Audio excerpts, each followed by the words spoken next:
తెలంగాణ రాష్ట్రంలోని international human rights council ఉపకార్యాలయంలో ఒక గౌరవప్రదమైన వేడుక జరిగింది. ఈ కార్యక్రమంలో international human rights council executive president Telangana state board Mogili Chandra, Ennupotula Anil Kumar human rights council state vice ప్రెసిడెంట్గా నియమించి నియామక పత్రం అందజేశారు. ఈ కార్యక్రమంలో మొగిలి చంద్రు మాట్లాడుతూ అనిల్ కుమార్ సేవా దృక్పథిని, మానవ హక్కుల పరిరక్షణలో ఆయన చూపిన కృషిని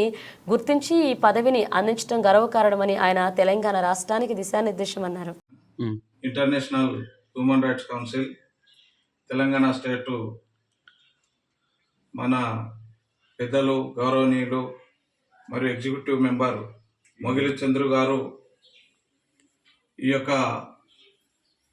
బాధ్యత అనిల్ కుమార్ అని నా పైన Telangana state human rights vice ప్రెసిడెంట్గా ఈ యొక్క కౌన్సిల్లో సభ్యత్వం ఇప్పించి ఈ యొక్క మానవ హక్కులను కాపాడాలి, ఈ సమాజంలో ఉన్నటువంటి అవకతవకలను అరికట్టే విధంగా, సమాజంలో ఉన్నటువంటి రుగ్మతలు ఏవైతే ఉన్నావో వాటిని అరికట్టే విధంగా నాకు ఒక బాధ్యతను నాపై నమ్మకంతో విశ్వాసంతో ఉంచి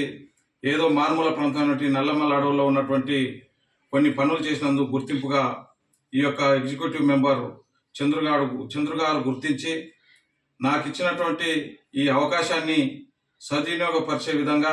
మన యొక్క కౌన్సిల్ విధి విధాలను అవలంబిస్తూ ఈ సమాజంలో ఉన్నటువంటి విద్య, వైద్యం మరియు పబ్లిక్లో ఉన్నటువంటి సమస్యలను పారదర్శకంగా పరిశీలించి వారికి న్యాయం చేకూర్చే విధంగా నా వంతు బాధ్యత కృషి చేసి మీరు ఇచ్చినటువంటి గౌరవమైన పదవికి దానికి వన్నె తెచ్చే విధంగా మార్పు తెచ్చి ఈ యొక్క తెలంగాణ స్టేట్లో ఉన్నటువంటి అన్ని జిల్లాలు తిరిగి రేపు డిసెంబర్ 10వ తారీఖు హ్యూమన్ రైట్స్ డే సందర్భంగా చంద్రు గారి నాయకత్వంలో మంచి ప్రోగ్రాం పెట్టి అందరి సహకారంతో మానవ హక్కుల గురించి తెలియపరిచే విధంగా నా వంతు ప్రయత్నం నేను చేస్తానని సవినయంగా మనవి చేస్తూ నాకు ఇచ్చిన అవకాశాన్ని కృతజ్ఞత తెలియజేస్తూ ముగించుకుంటున్నాను. ఫోటో